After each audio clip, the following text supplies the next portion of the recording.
Kalau ada alif lam dalam bahasa Arab itu artinya kata benda. Kalau dalam bahasa Inggris the. Ya, the kata sandang. The dalam bahasa Inggris, dalam bahasa Arab alif lam. Jadi Al-Fatihah berarti alif lam dan Fatihah. Fatihah sendiri artinya adalah pembuka. Sudah pakai alif lam menegaskan kalau itu adalah alat untuk membuka. Ulangi, Al-Fatihah itu berarti kata benda. Kalau kata benda berarti alat. Kalau alat ada barangnya dong. Jadi surat Al-Fatihah itu yang 7 ayat itu ada barangnya. Ada barangnya.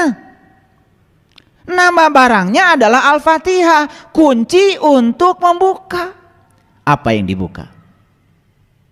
Yang dibuka adalah ketertutupan dirimu dengan Tuhanmu. Itu Allah begitu dekat bersamamu, lebih dekat daripada uratan di lehermu. Sedekat itu kok masih ada hijab, masih ada penghalang. Sampai sekarang kok belum merasakan kehadirannya. Lucu bukan? Nah, hijabnya harus disingkapkan. Kalau hijabnya disingkapkan, berai semua. Makanya surah Al-Fatihah terdiri dari 7 ayat. Loh kok sama ya 7 ayat dengan simbolisasi dari leluhur kita tadi. Katanya Shirathul Mustaqim rambut dibelah 7. Apa kaitannya? Ternyata Al-Fatihah itu adalah kunci pembuka mata kalbu yang dapat mengantarkan kita untuk bisa bertatap wajah langsung dengan sejatinya diri kita. Persis seperti ilmu yang diajarkan para nabi, Allah pada para nabi, para rasul, agar kita bisa mengingat Allah banyak-banyak. Itulah intisarinya. Kok angka 7 banyak sekali ya? Coba perhatikan, angka 7 kita hitung. Al-Fatihah 7 ayat. Ayat itu bahasa Arab artinya tanda, 7 tanda. Cari 7 tanda itu, kalau kau bisa menemukan 7 tanda itu, kau akan bisa menemukan kode rahasianya. Leluhur kita mengatakan Shirathul Mustaqim rambut dibelah 7. Ternyata kode rahasianya 7 juga. Kita pergi haji, muter di Ka'bah 7 putaran, 7 lagi. Kita mondar-mandir atas Safa dan Marwah 7 juga. Kita ambil batu melempar jumroh 7 juga. Ternyata kalau kita ingin kurban dan kurbannya adalah sapi, itu pun harus 7. Bukan ber-7. Salah kaprah. Makanya di Quran jelas yang harus dikorbankan oleh kamu itu sudah spesifik, yaitu sapi betina. Lagi-lagi sapi betina itu simbolik. Sapi betina Al-Baqarah. Ini bukan sapi jantan, betina. Kalian kurban sapinya malah jantan.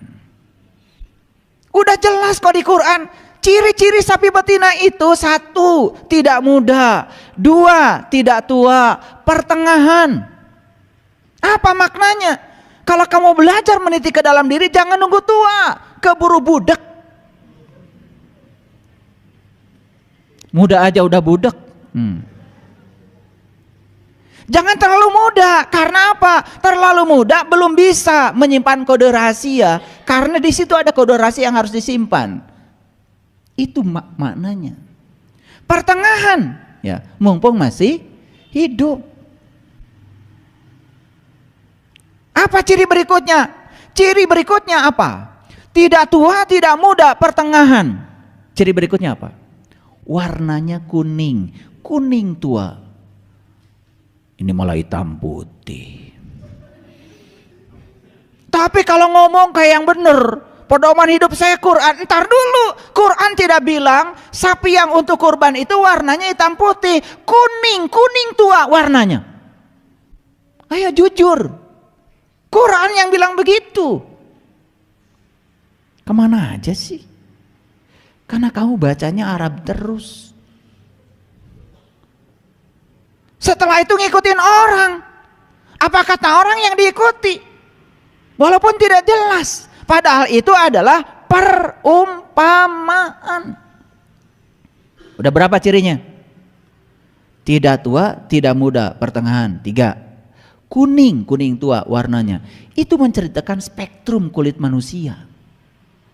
Jelas berarti sapi betina itu mengarah kepada kendaraan yang disiapkan Tuhan untuk memperjalankan sang jiwa kepada Tuhan. Mana kendaraan itu? Tubuh kita. Makanya tubuh manusia adalah kitab suci tertua yang diciptakan Tuhan dengan tangannya sendiri. Dari ujung rambut sampai ujung kaki, di situ ada kode rahasia yang harus kalau pecahkan. Dunia sains sudah membuktikan sekarang. Tubuh tersusun dari sel. Sel tersusun dari DNA. Ternyata satu DNA bisa menyimpan 3 miliar kode rahasia. Sekarang kalau 100 triliun sel dalam tubuh kita, 100 triliun kali 3 miliar. Berapa banyak data yang harus kita baca dalam tubuh kita. Dan selama ini kau tidak pernah membacanya. Padahal di Quran jelas, Iqra kitabaka, Iqra kitabaka. Baca data itu ada pada dirimu. Dari ujung rambut sampai ujung kaki ada data yang harus kau baca. Kalau kau bisa membacanya, pintar kamu. Selama ini mata kita keluar terus, tidak pernah ke dalam. Padahal perintah di Quran, Iqra kitabaka, baca kitabmu. Di situ ada sejumlah data dan informasi yang harus kau tahu.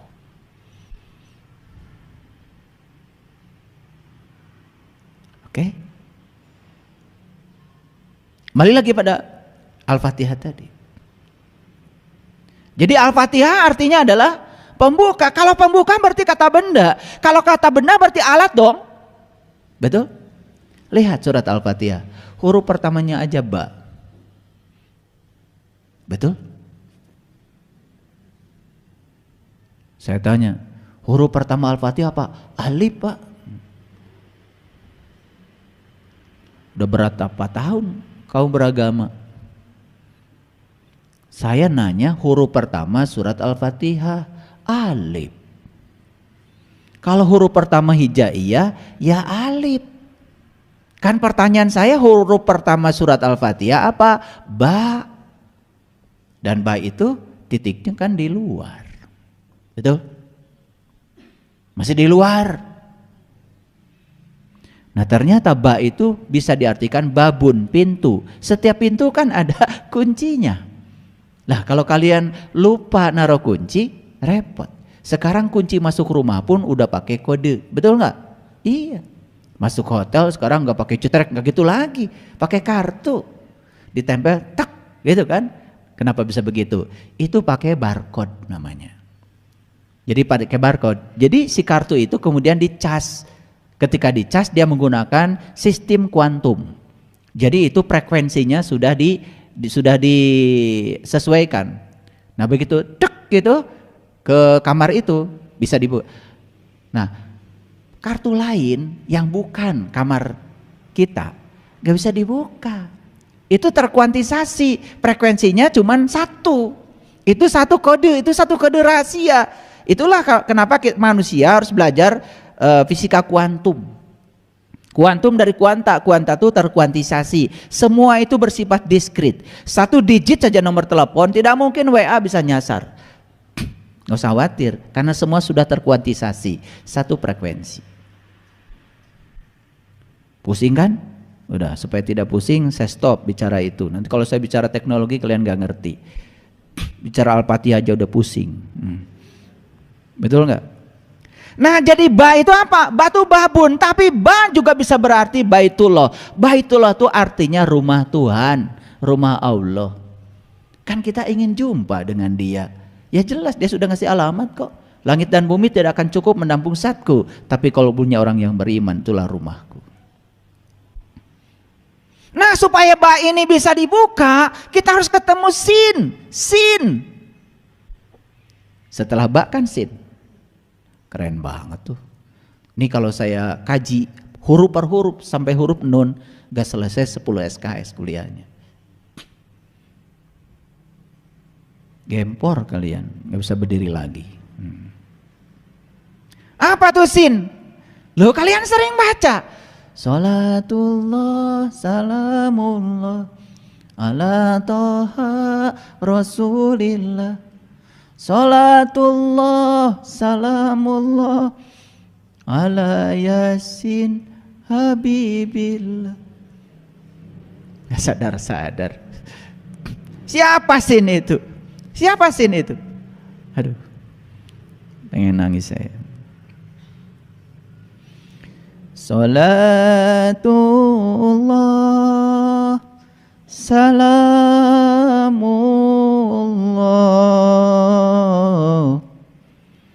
ala toha rasulillah.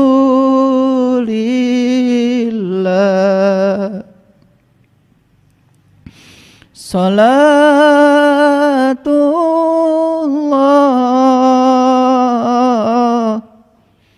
salamullah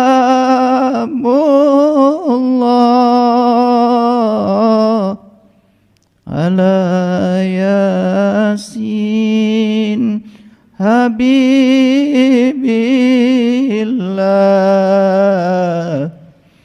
ala yasin habibillah.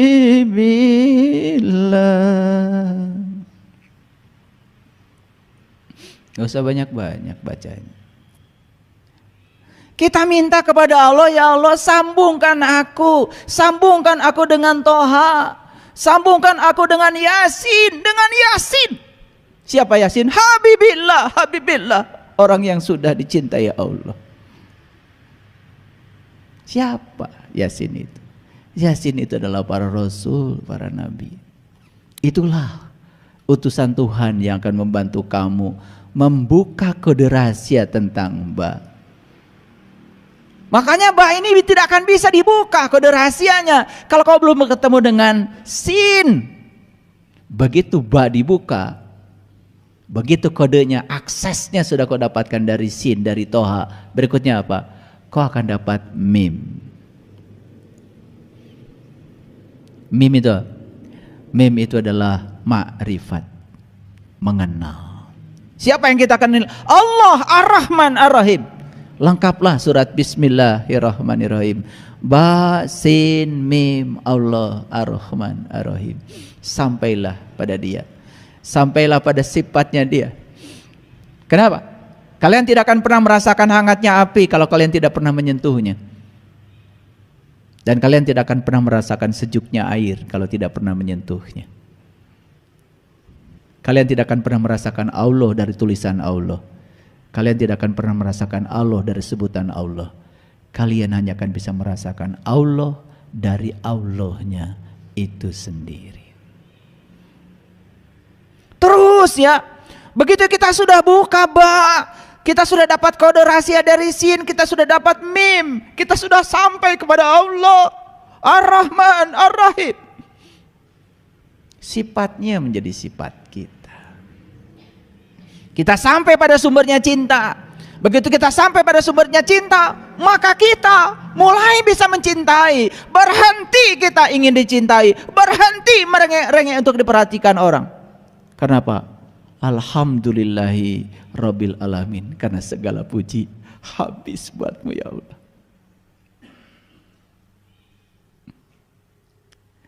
Setelah kita mengaturkan segala puji bagi Allah, habis buatmu ya Allah. Tidak ada pemberian yang aku lakukan ya Allah. Tidak ada.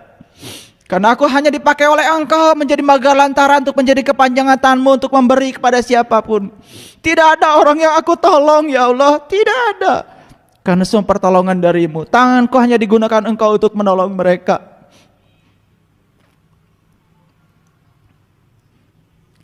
Hilang semua. Perasaan diri kita berjasa. Hilang semua.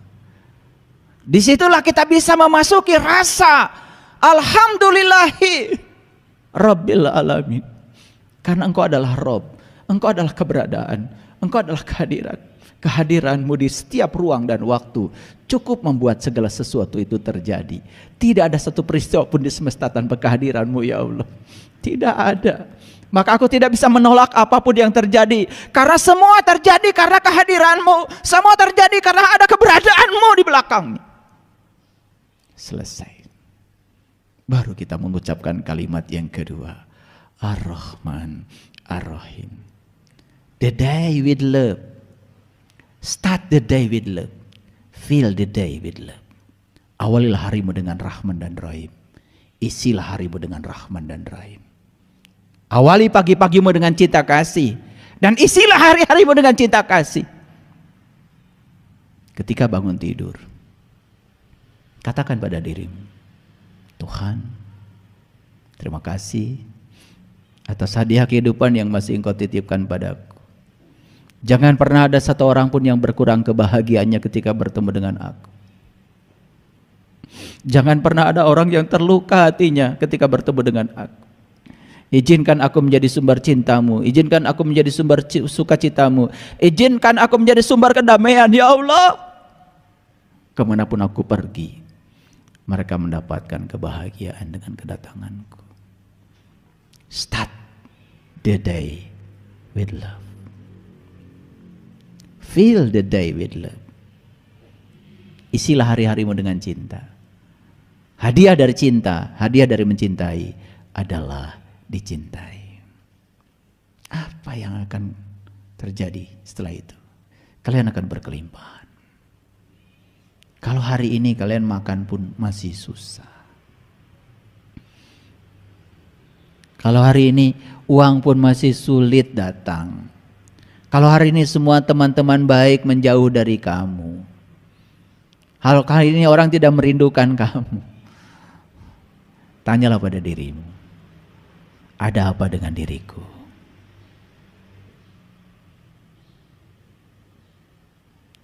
Setelah fase Ar-Rahman, Ar-Rahim, berikutnya apa? Maliki, Maliki Yaumiddin. Hanya Engkau yang berhak menghukum ya Allah.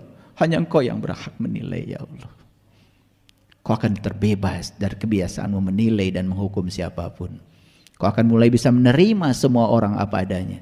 Ukur setiap orang berdasarkan ukuran orang itu. Jangan ukur orang menurut ukuranmu. Karena semua akan menjadi salah. Salah alat ukurnya. Baru iyaka na'budu wa iyaka nasta'in. Hanya kepadamu ya Allah. Hanya kepadamu aku menyembah. Hanya kepadamu aku minta tolong ya Allah. Hanya padamu. Apa minta tolongnya? Ihdinas syiratal mustaqim. Minta tolongnya cuma satu. Tunjuki aku ke jalannya orang-orang yang telah Engkau beri nikmat saja. Tunjuki aku ke jalannya para nabi, para siddiqin, para syuhada dan orang-orang yang soleh. Hanya itu ya Allah. Wa husna ulaika rafiqa. Itulah teman yang sebaik-baiknya, yang harusnya menjadi temanmu dalam hidup. Keren gak surat Al-Fatihah? Lalu dipungkas dengan huruf nun. Selesai. Ba itu titiknya di luar, tapi nun pindah ke dalam. Pindah ke dalam. Sekarang penglihatanmu gak keluar lagi ke dalam. Loh, kok saya sakit hati? Kemarin waktu awal perjalanan kita mengira sakit hati buatan orang. Begitu sudah sampai pada nun, lihat ke dalam. Ini dari mana nih sakit hati itu asal usulnya? Oh, ternyata sakit hati berasal dari keinginan saya. Karena saya ingin orang seperti yang saya mau. Lalu ketika orang tidak seperti yang saya mau, saya jadinya sakit hati. Sadar kalau sakit hati buatanmu, bukan buatan orang. Mulai sekarang saya stop menginginkan orang seperti yang saya mau. Saya hanya ingin saya aja menjadi yang terbaik. Mulai hari ini saya akan ungkapkan cinta. Saya stop memaksakan cinta. Mulai hidupmu penuh berkah. Keren gak kalau gitu? Sebentar, belum keren. Kalau belum tahu kode rahasianya, emang udah ketemu Sin? Ketemu dulu ya, ketemu dulu, cari Sin yang bisa membuka rahasia ba itu. Selesai satu episode, baru mengerti, oh ternyata Al-Fatihah itu adalah kunci pembuka rahasia diri. Oh ternyata angka 7 sudah aku temukan dalam diriku. Oh ternyata di balik angka 7, disitulah kode rahasianya. Makanya Isra Mi'raj tanggal 27, 7 belakangnya. Betul? Iya. Quran surat Al-Isra 17, 7 juga belakangnya.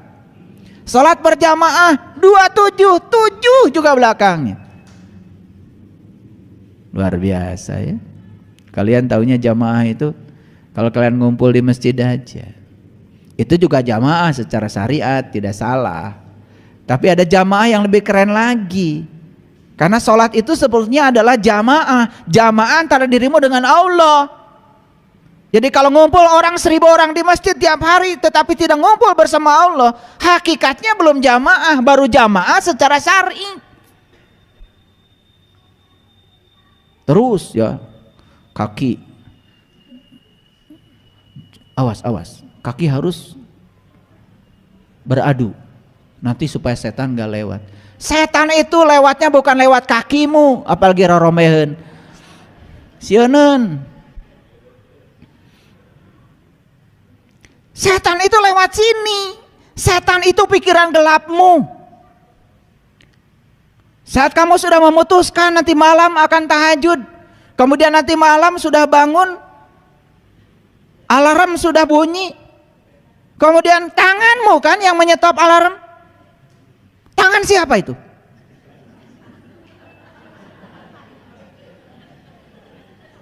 Sampai sekarang masih belum kenal sama setan. Tadi malam saya nggak jadi tahajud karena apa? Begitu alarm bunyi dimatikan. Sama siapa? Sama setan. Oh, setan sekarang sudah bisa mematikan alarm. Masih belum jelas, pagi-pagi lihat itu setan di cermin. Ternyata setan itu huluna segede muning, awakna segede hurang, ayana dikuring, rupana jiga eta anu ngomong setan.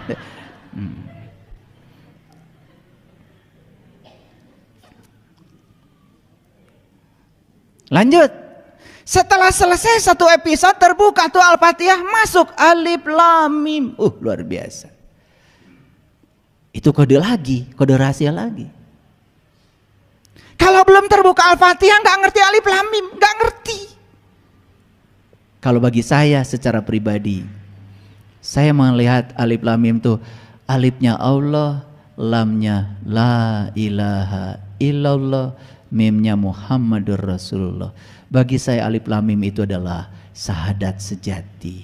Saat saya bisa menyaksikan Nurullah, Nur Muhammad, Nur Insan, ya, sebagai satu kesatuan dalam diri. Begitu saya sudah sampai di sana, baru zalikal kitab. Ini kitab. Bukan itu lagi. Ini kitab, bukan itu. Ini air. Kalau masih di sumur itu air. Kalau masih di sana itu air. Tapi kalau sudah dekat kan bukan itu, ini. Tugasmu dalam hidup itu memindahkan itu menjadi ini. Makanya zalikal kitab asalnya itu kitab harus dirubah menjadi ini kitab. Kitab yang mana? Kitab sejati yang ada pada diri. La raiba fi, tidak ada lagi keraguan. Hudal lil muttaqin, dan menjadi petunjuk bagi yang bertakwa. Siapa yang bertakwa? Yang sudah mengambil janji mengangkat gunungnya, ditunjukkan sesuatu di gunungnya, ingat apa yang Allah tunjukkan, itulah takwa. Versi Quran. Surat Al-Baqarah ayat 63. Bagi yang bertakwa, berikutnya apa? Allazina yu'minuna bil ghaib. Indah. Mulai kalian bisa mengimani yang gaib. Kenapa? Yang gaib sudah nyata dalam dirimu. Kalau masih gaib, gimana bisa iman?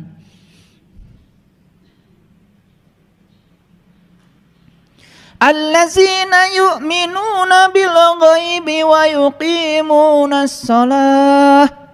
Setelah kau bisa mengimani yang gaib, karena yang gaibnya sudah nyata dalam dirimu, kau sudah menyaksikannya, maka barulah kau bisa mendirikan sholat. Sholatnya jadi khusyuk, sholatnya jadi bisa mengingat kepada Allah. Keren banget. Allazina yu'minuna bil ghaibi wa yuqimunas shalah. Gitu? Wa mimma razaqnahum yunfikun. Baru bisa berbagi. Apa yang dibagikan? Subhanallah. Membagikan ikan. Mereka hanya makan ikan. Tapi kalau membagikan kail, mereka bisa cari ikan sendiri. Makanya orang yang berilmu tidak pernah membagikan ikan, dia bagikan kailnya. Silakan. Kenapa? Ikan terlalu banyak dalam dirimu. Maka di Quran surat Al-Kahfi itu cerita tentang laut dan ikan luar biasa. Dalam dirimu ada laut yang sangat luas, dalam dirimu juga ada ikan. Dan ikan itu bersembunyi di balik batu. Itu kata surat Al-Kahfi. Di mana batunya? Temukan Hajar Aswad dalam dirimu. Di situ bersembunyi. Ada kode rahasia lagi. Tetapi jangan khawatir karena kode ini sudah aku berikan kepada mereka yang berilmu. Wa tilkal amsalu nadribuha linnas wa ma yaqiluha illal alim. Terus. Sampailah di Quran surat An-Nas. Kebuka semua rahasianya. Luar biasa enggak? Gitu enggak ngaji selama ini?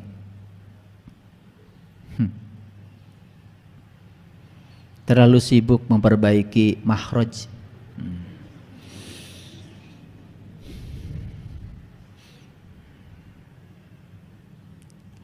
Watil kal amsal sa.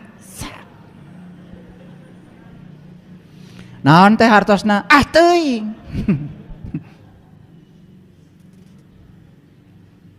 Sampai nggak peduli isinya apa. Saya bukan menyepelekan itu, silakan kalian kalau mau belajar bahasa Arab ya silakan.